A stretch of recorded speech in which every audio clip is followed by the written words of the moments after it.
Welcome to Reaching Up, where our goal is to help you to know better, do better, and ultimately live better. It's the show where we provide you great tools, great resources, and information in which you can make informed decisions and live a better life. Our goal is to help you to be the best, live the best, and ultimately do some of the best things possible. For today's show, we're looking at a new behavior that has taken over our world. The advent of the internet has exposed our homes to new ills. One of the growing addictions that we find in our society is pornography and online gambling. I have with me in studio today Mr. Darren and also Rick, who are going to discuss with me some of these addictions that they have been part of, they've been participating in, and they're going to share with us ways in which we can get through them. I'm going to start out by asking Rick to tell us a little bit about himself. Hi. My name is Rick Tobias. I am originally from the Caribbean, beautiful tropical islands of Trinidad and Tobago. I've been living in the United States for about 15 years now. I'm a father of two beautiful children, a boy and a girl, and it's great to be here with you today. Okay, thank you so much. And what about you, Mr. Darren? Yes, my name is Darren Cumberbatch. I am a God-fearing professional alcoholic, as you can see. I'm 33, have 5 kids, beautiful wife from Guyana, and I'm happy to be here also.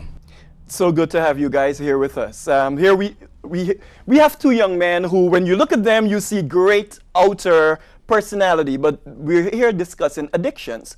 And there, you hinted a little bit about your alcohol addictions. Could you tell us a little bit about what happened and when did you get started with your alcoholic behavior? Well, first my alcoholic behavior became like most folks in the Caribbean, and I'm not just limited to the Caribbean, it's all over the world, but I would say I had my first drink at 12, 13, sneaking wine coolers when my parents threw parties, you know, and into the adult life, continued regular recreational drinking at parties and stuff like that. But where it took a turn for the worst, I went through a really bad divorce and could not basically cope with the fact that of losing my home and family, kids and stuff like that. So basically the bottle became my best friend. That's the only way I was able to cope with any type of difficulty that came my way. So that's how that became. So you're saying that as you were going through your divorce, in thinking about losing your family, you just turned to alcohol. Was that the first choice that you actually started out with, or were you doing other things aside from alcohol?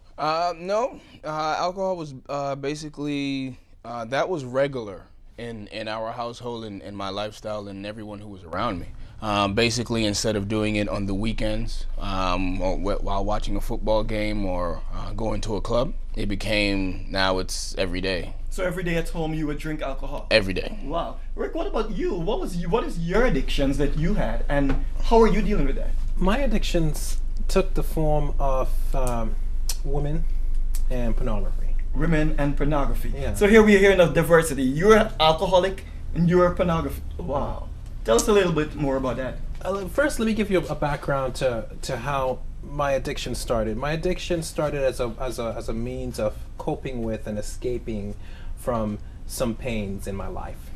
You know, growing up as the son of a school principal, later became a college administrator. You know, it put you in the limelight. You know, it put you in the public eye. A lot of scrutiny, a lot of criticism, you know, for things your parent might do. Also, too, I was always the youngest in my class because I was, you know, academically ahead and skipped a couple years. So it's easy to be picked on.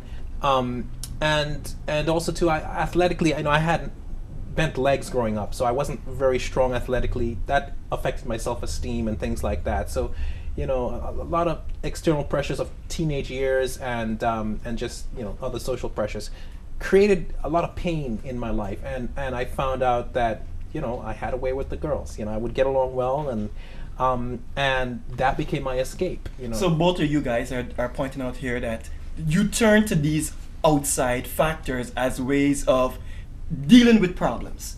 Yours, your parents are administrators. one of your parent is a principal, the other one is a college professional administrator. So what we call a blue-collar family. Okay. So it's not a case where, you know, it's any regular guy out on the street. You're from a very clean-cut family. Correct. And because of the pressure, you turn to pornography as an outlet. Yes. And you had a divorce, and in dealing with your divorce, you turned to alcohol. Yes, I because I got married very young, 19. So it was rocky roads from the beginning. A lot of inexperience. So yes. So we're saying that in dealing with your social pressures, we turn to these external factors. Okay, we're going to continue reaching up after this short break. Thank you. You're watching Reaching Up. Don't touch that dial.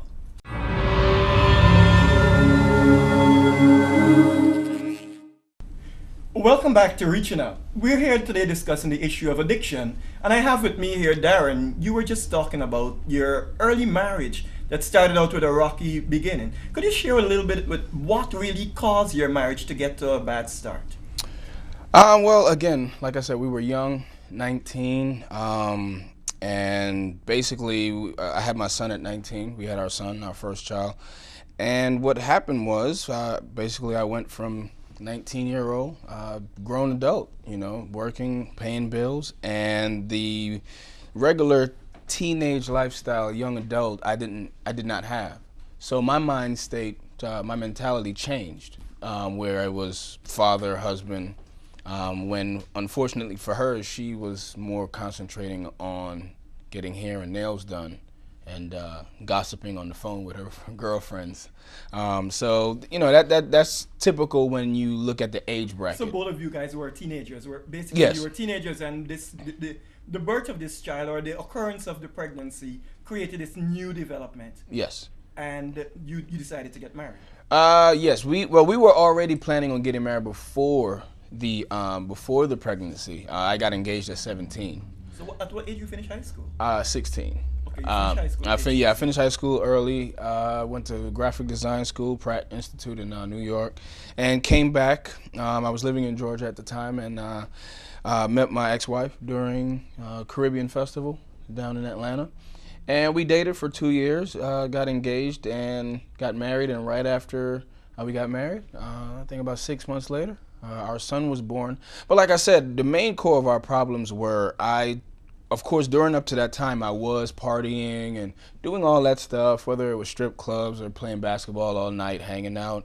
She was doing the same. Of course, we were teenagers. We had nothing to do but, you know, just be teenagers. So what changed in this entire dynamic? You were young, she was young, you were having fun, she was having fun, but then you turned to the bottle. At which point did pressure came that you looked for an outlet? What changed was I changed. I realized I was a father, and I realized that I am responsible for someone, no one else.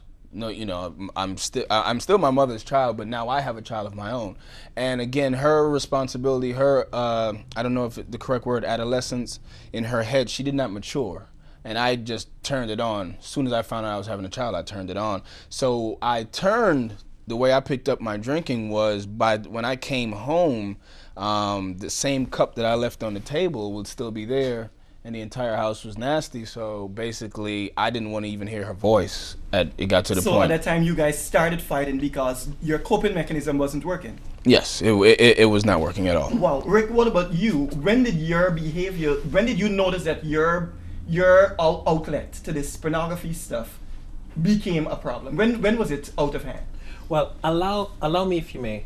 I look at it more as an inlet than an outlet, because the typical teenager in my peers might act out when they felt under pressure. Okay. Because I lived in a very conservative religious community, son of leaders in the community, it was harder for me to act out. So I looked for ways that I could act in. So everybody was looking at you as a good child. Exactly. But on the underside, or Correct. on the quiet side, you Correct. had a separate life. Exactly. So you lived two lives. Exactly. Okay. Exactly. So we can say you have multiple personalities. Dr. Jekyll and Mr. Hyde. And what really happened to cause you to get to a state where you realize you needed help? It's an ongoing process. For me, it was, you know, dating multiple women simultaneously, you know, getting busted a few times. You know, you try to make reforms. You know, an up and down process. You know, not wanting to, you know, not wanting to engage in promiscuous behavior because of the risks of that. You know, pornography was like a nice, safe, quiet, hidden kind of vice that you could go into your private world and engage in this behavior and then come out again and resume your nice public figure. Okay, but you've been living in the U.S. for the last 15 years, Correct. away from your parents, away from your family. When you came here to school, you were now in college.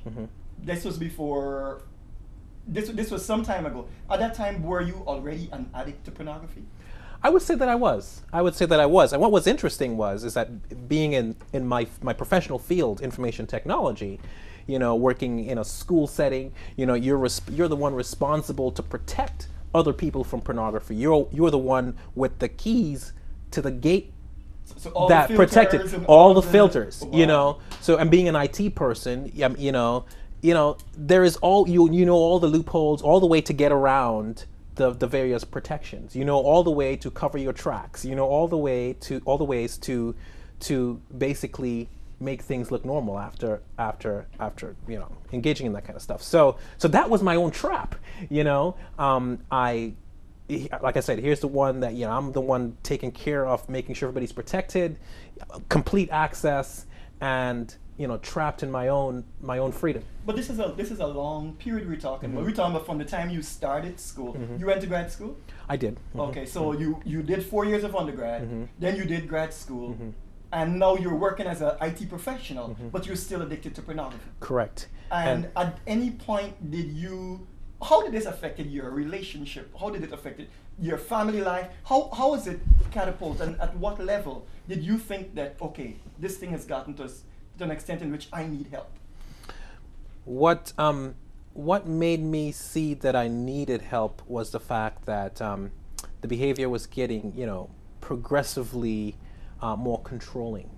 You know, after a while, you build tolerance with addictions. You build tolerance, and previously what can take you to a certain point of ecstasy doesn't anymore. So you have to go further and further.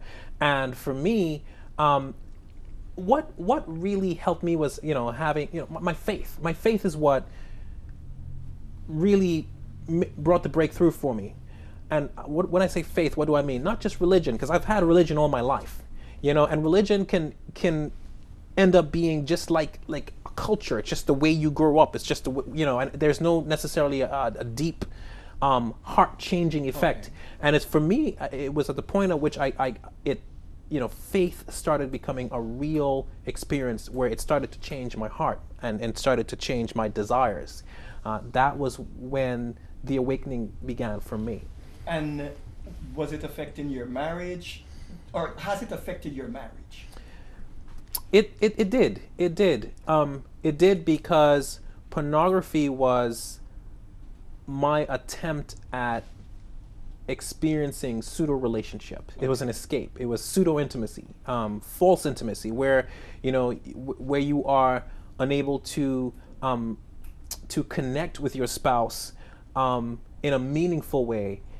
You find that you can go into a fantasy world and experience a sort of artificial pseudo virtual relationship, and for me, and that was a vicious cycle in my marriage. It really did. And looking back, if I could do something different, if it were possible to go back to the past, I would definitely go back and change that. You can't. You have to go forward. Good. And Darren, you heard Rick pointing out clearly it affected his relationship.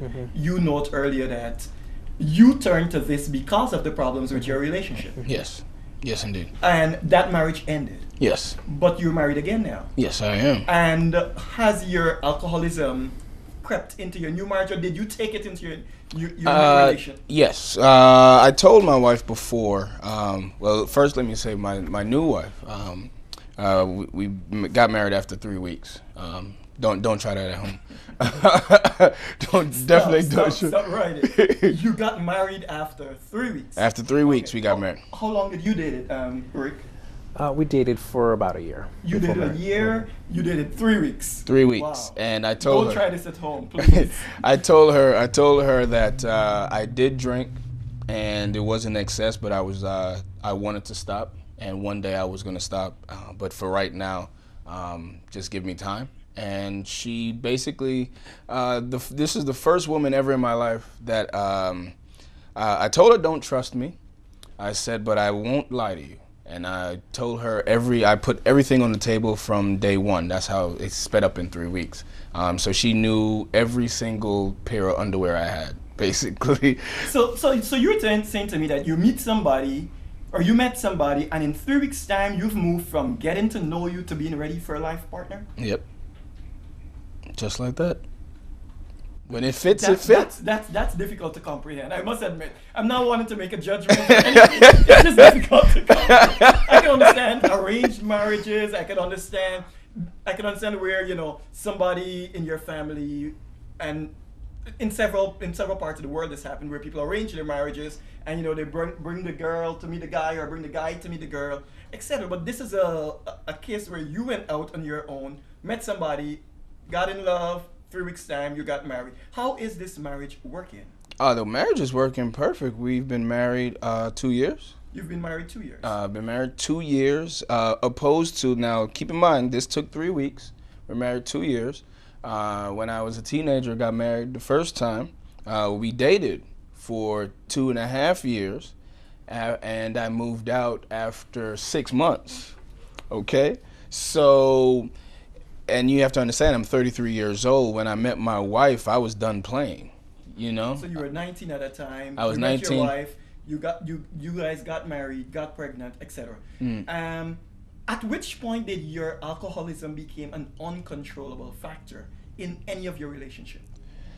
It became well, it snuck up. It was a snake. It snuck up. Again, for me, it was the regular partying. I personally don't feel there's anything wrong with you get off of work and you sit down on the couch watching TV. Al Bundy.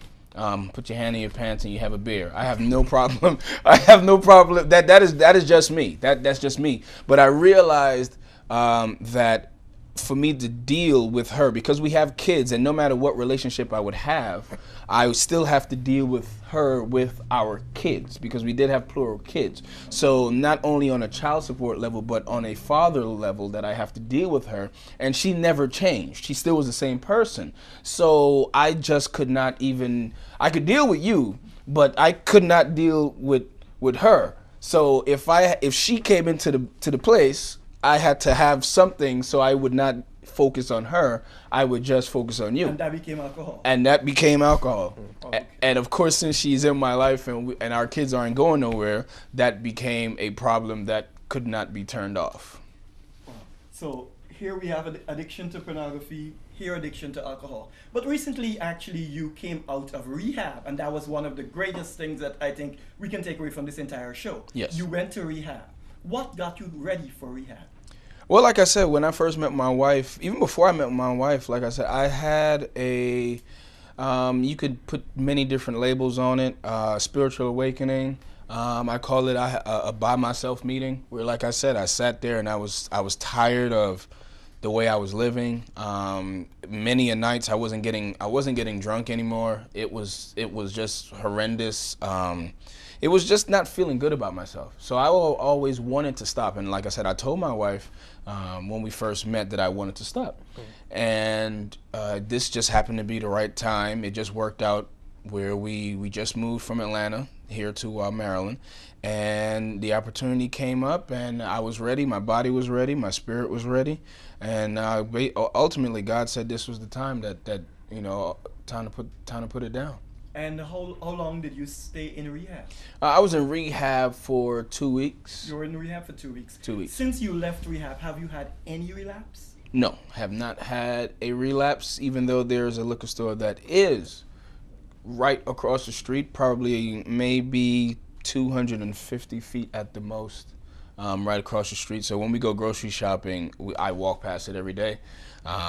Sometimes I do take public transportation, so I have to walk past it every day. So, it's an ongoing battle. Doing AA meetings, meeting with sponsors, and our prayer line that we deal with in the morning. So it's a lifelong battle. So you have people in your corner who are supporting you. Rick, do you plan going to rehab at any point, or do you think your behavior is at a point in which you needed any bit of outside and external help? Actually, for me, I would say that I have pretty much gained victory over my addiction. But with addictions, victory is not a one-time thing. It's an ongoing thing.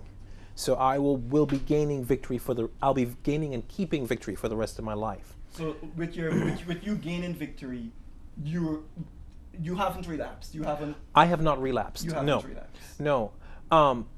What does that mean for me? Well, addictions change your brain. It rewires your brain. And when you become addicted at something, it's like becoming very, very good at doing that thing.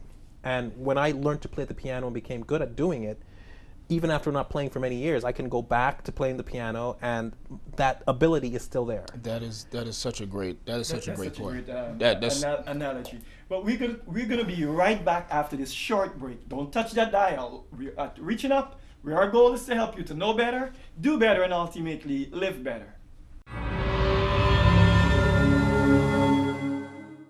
Welcome back to Reaching Up, where our goal is to help you live better, do better, and ultimately know better. Here on the sets today, we're discussing the issue of addiction. And before we went on the break, Rick, you were sharing with us that you were making an analogy between playing the piano and your addiction. How is that in your wiring? It's in your wiring because, I mentioned playing the piano. Let's use perhaps riding a bike. You don't really forget how to ride a bike, even after many years of not doing it. Because in your brain, neural connections have been formed that allow you to master that. When you engage in addictions, your brain forms neural pathways that experience pain and pleasure, and it's part of your wiring, especially if you've been engaged in this behavior for a long period of time, which in my case I have. So I will always have a vulnerability to finding escape through pornography on the internet, or any source for that matter. But there are definitely ways to get over this, interrupting those pathways by it's like you have a groove and you scratch that groove up and create new grooves.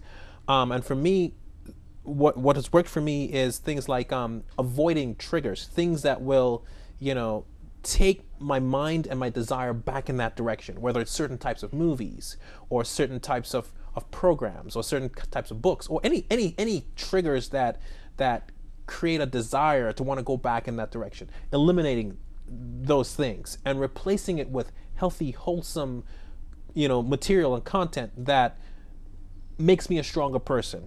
So for a parent who does not know that their child is addicted to pornography, how can you help that parent to, your background is in IT, Mm-hmm. How can you help that person to better protect their computer and some of the other things? Because we know carefully that people under age 25 within the last 25 years have been exposed to the internet. Mm-hmm. And at any given time, they can find a pop-up, somebody's running an ad campaign, etc., and that pops up on their screen. So a child is exposed at any given point to that. Correct. What do you say to someone so that they can make measures of precaution so that that doesn't happen to their child, like what happened to you? I would liken that to driving through a beautiful scenic mountain where there are lots of cliffs and dangerous, treacherous terrain. You put up guardrails to prevent the car from going over, but you don't rely exclusively on the guardrails. You want to learn how to drive properly and how safe driving habits.